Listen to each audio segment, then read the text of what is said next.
E agora estamos começando uma série que é a nossa identidade em Cristo.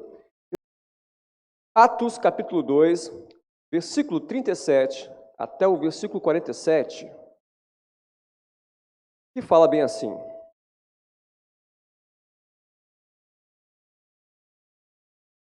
Ouvindo eles estas coisas, compungiu-se-lhes o coração, e perguntaram a Pedro e aos demais apóstolos: Que faremos, irmãos?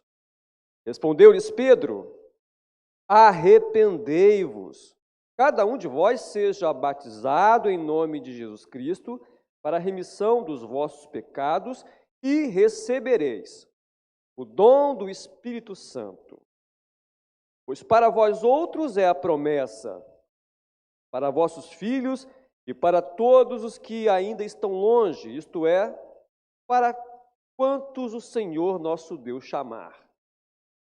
Com muitas outras palavras, deu testemunho e exortava-os, dizendo: Salvai-vos desta geração perversa.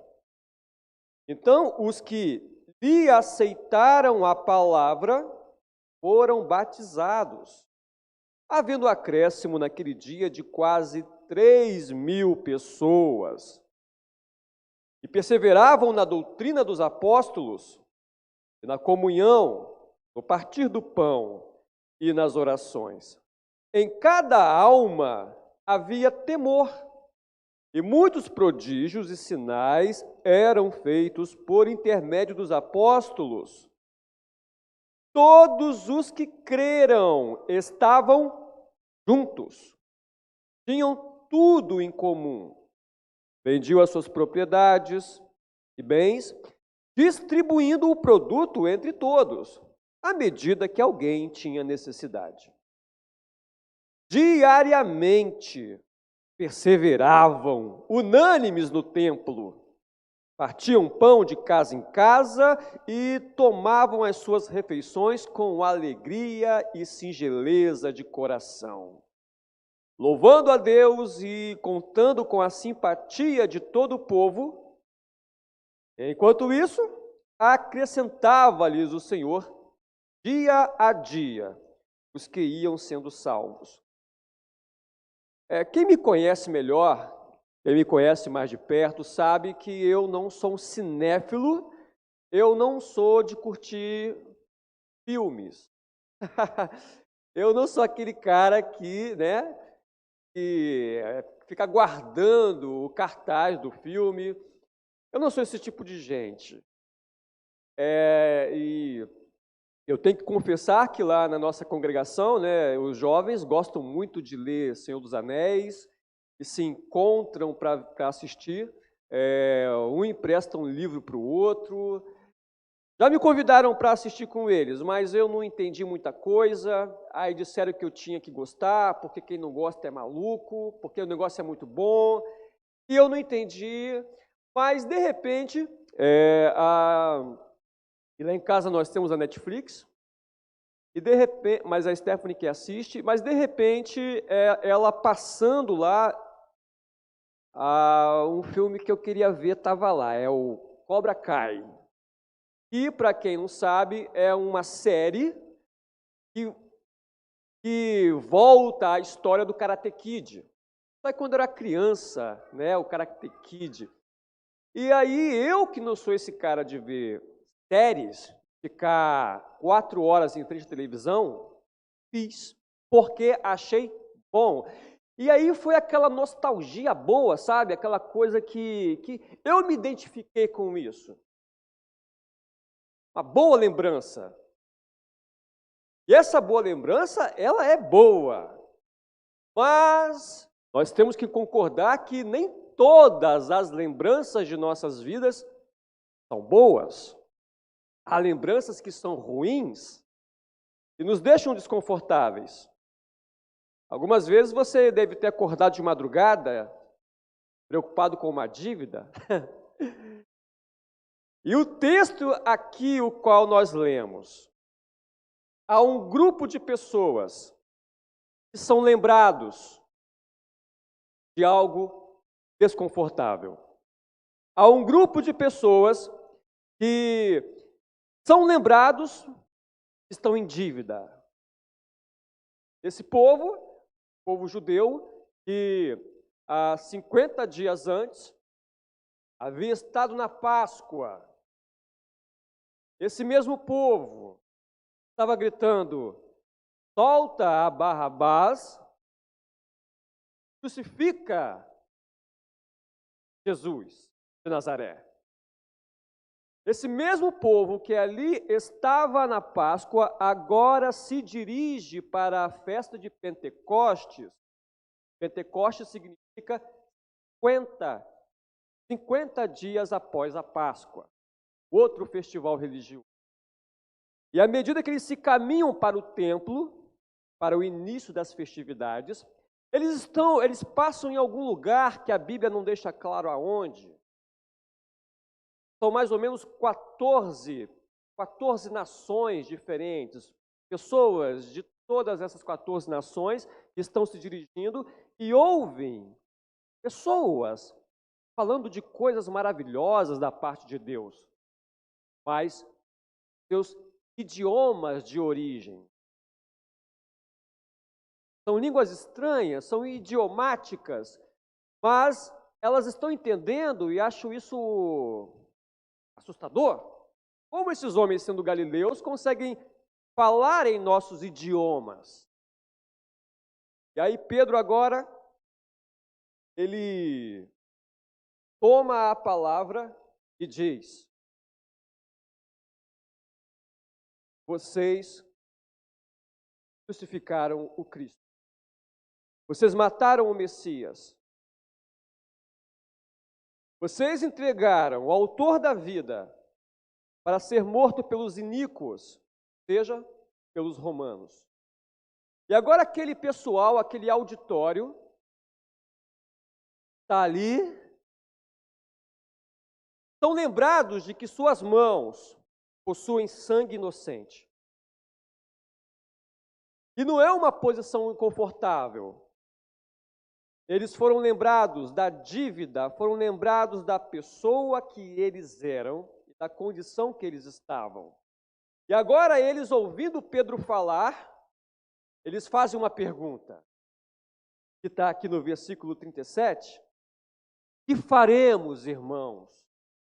Porque agora o texto vai falar que, ouvindo Pedro falar estas coisas, compungiu-se-lhes o coração. Essa é uma palavrinha um pouco difícil. E ali no grego literalmente significa: seus corações foram perfurados, cortados por essa palavra. E eles agora perguntam aos apóstolos: faremos? Entendemos o recado? Pedro vai agora e diz: olha, vocês precisam se arrepender. E arrependimento é a cura. E após o arrependimento, batizados por causa da remissão dos pecados. E o Evangelho, ele tem esse poder. A pregação do Evangelho tem o poder de cortar corações, perfurar corações. Machuca, fere o teu orgulho, mas é isso que te faz uma pessoa nova. É isso que te faz uma pessoa com uma nova identidade. Quando o Evangelho perfura, atinge teu coração e as tuas estruturas, provocando em você uma nova identidade. No versículo 40, ele fala que Pedro começa a exortar este público que agora está arrependido. O texto fala que Pedro toma a palavra, e anima a essas pessoas, exorta com muitas outras palavras, e Pedro ainda faz uma ressalva. Salvem-se desta geração perversa. Vocês não pertencem mais a esta geração que é totalmente contra Deus, essa geração que anda contra a lei de Deus. Livrem-se disso. É milagre, amigo. É milagre quando a gente entende a condição de pecador no qual nos encontramos. E é um milagre entender também que nós precisamos ser socorridos. Somente o sangue de Jesus podia limpar aquele sangue que eles gritaram: mata, mata, crucifica. E isso é o amor de Jesus, que ele é capaz de perdoar pessoas que eram contra ele. E mais, ele pega o pecador e transforma numa nova criatura, e dá a ele uma nova identidade, e o faz parecido com ele. Por isso são chamados cristãos. Pequenos cristos, parecidos com Cristo. O versículo 41 vai falar que e Lucas, né, o médico amado que está escrevendo esta história, Lucas está redigindo este fato, este trecho, vai dizer que aqueles que aceitaram a palavra foram batizados. Ou seja, ingressaram na igreja. E naquele dia, a igreja teve um acréscimo, quase 3.000 pessoas. A igreja de Cristo estava surgindo, a igreja de Cristo estava crescendo. Pessoas que eram perversas contra Deus, mas há um detalhe, se você não prestou atenção. As pessoas tinham uma religião. Elas tinham uma religião, mas estavam contra Deus. Nem sempre o fato de uma pessoa estar na igreja torna ou faz dela um cristão. Nem sempre as pessoas assistirem ao culto online de suas casas, tendo seus nomes no hall de membro da igreja, nem sempre faz isso delas pessoas identificadas com o Mestre. Pessoas estavam indo à festa de Pentecostes, estavam lá indo louvar a Deus,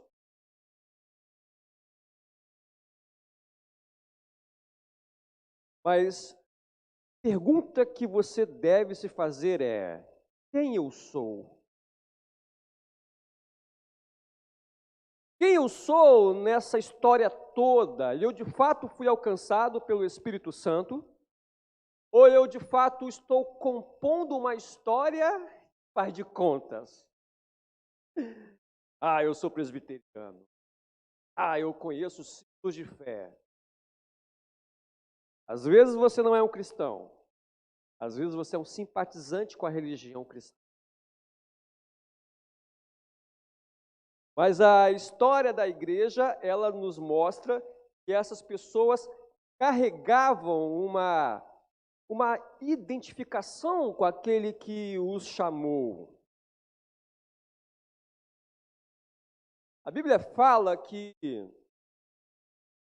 você pode ouvir e ouvir a mensagem, mas se você não as pratica, você é semelhante àquele homem que construiu uma casa na terra, na areia, porém uma casa sem alicerce. Ela sofre com o ímpeto das tempestades.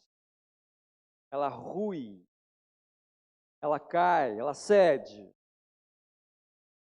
E agora, no último ponto que eu quero trazer,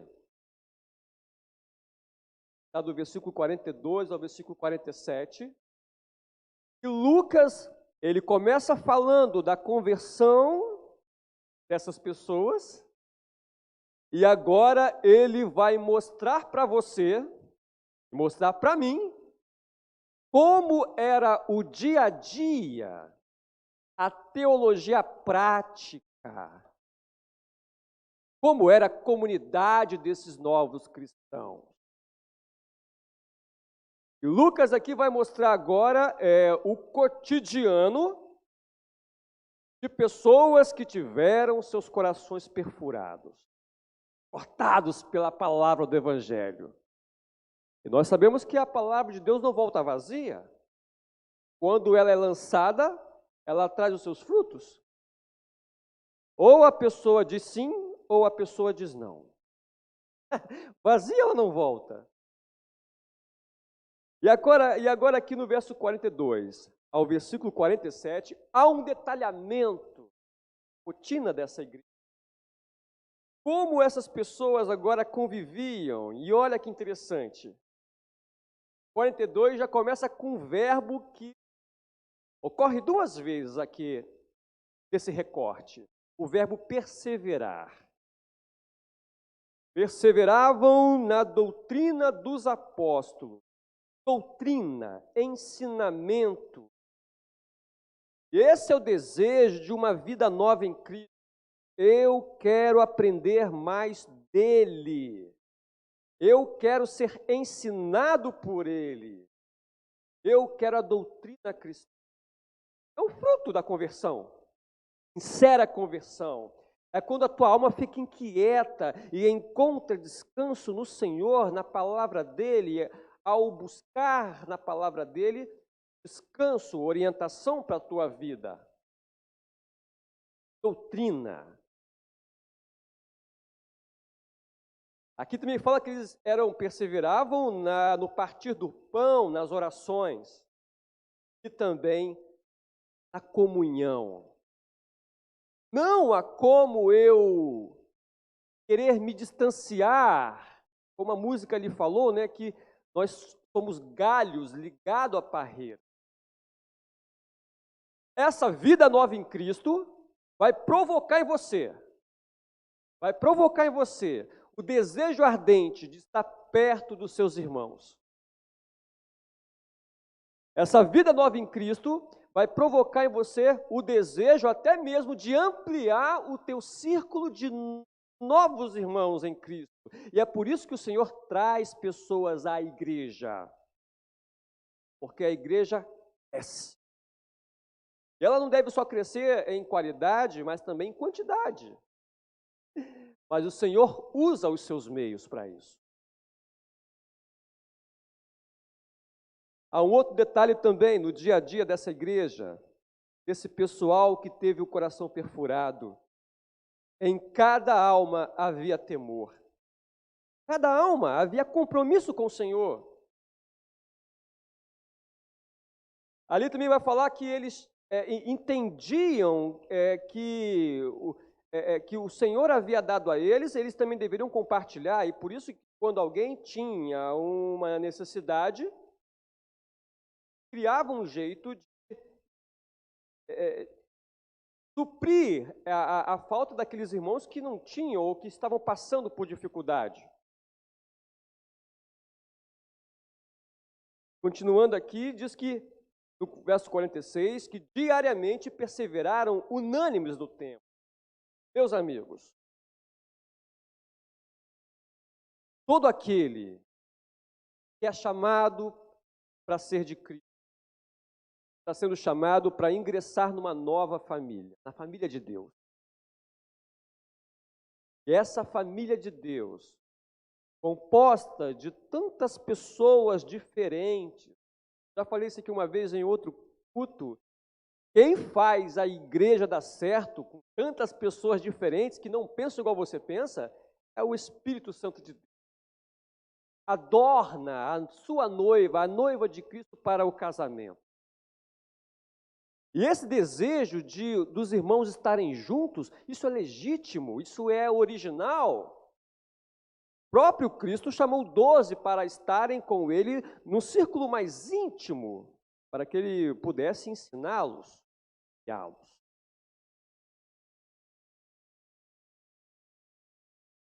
Não há como você dizer que foi alcançado, que é uma nova criatura em Cristo, se você não gosta de congregar. Se você não gosta de dar as caras com teu irmão.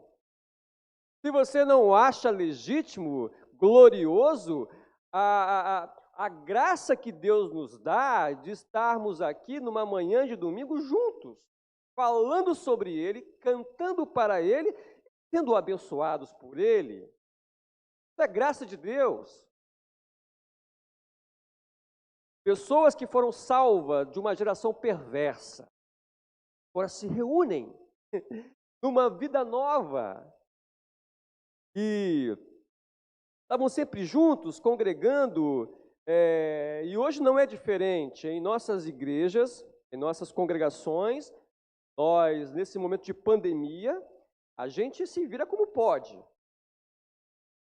Então, a gente tem feito os nossos cultos com todo cuidado, como todos sabem. Temos feito os nossos pequenos grupos, mesmo que online. Nossas EBDs. Porque nada pode parar a Igreja de Cristo. Nada, nenhuma doença pode deter a missão que a Igreja tem. Mas esse corpo reunido, formado de pessoas alcançadas, até então eram inimigas de Deus, mas foram reconciliadas através da justificação. Já caminhando para o final, meus amigos, você também que está em casa nos assistindo, todo aquele que experimentou mudança de vida,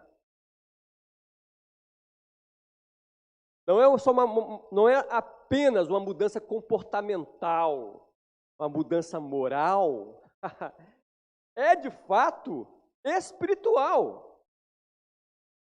É de dentro, é para dentro, é no centro do homem. E é por isso que a gente, em nossas casas, a doutrina do Senhor está presente. É por isso que em nossas casas, como diria o Richard Baxter, o puritano, toda casa é uma igreja. Porque aonde há transformação, aquele que é transformado também quer anunciar aos outros aquilo que ele sofreu, a mudança que ele sofreu. E é por isso que a gente não se cala. É por isso que a gente se dá conta desse chamado, porque foi bom em mim, e se foi bom em mim, eu quero passar à frente desse Cristo. Todos agora somos uma só família, participando um da vida do outro. E é o Senhor quem vai trazendo pessoas para serem aceitas como membros. É o Senhor quem dá crescimento à igreja. Crescimento legítimo, essa igreja invisível. Concluindo, talvez você tenha uma religião, se orgulhe disso, mas talvez você seja como aqueles judeus, estavam a caminho de uma festa, mas haviam gritado antes: solta Barrabás e crucifica Jesus.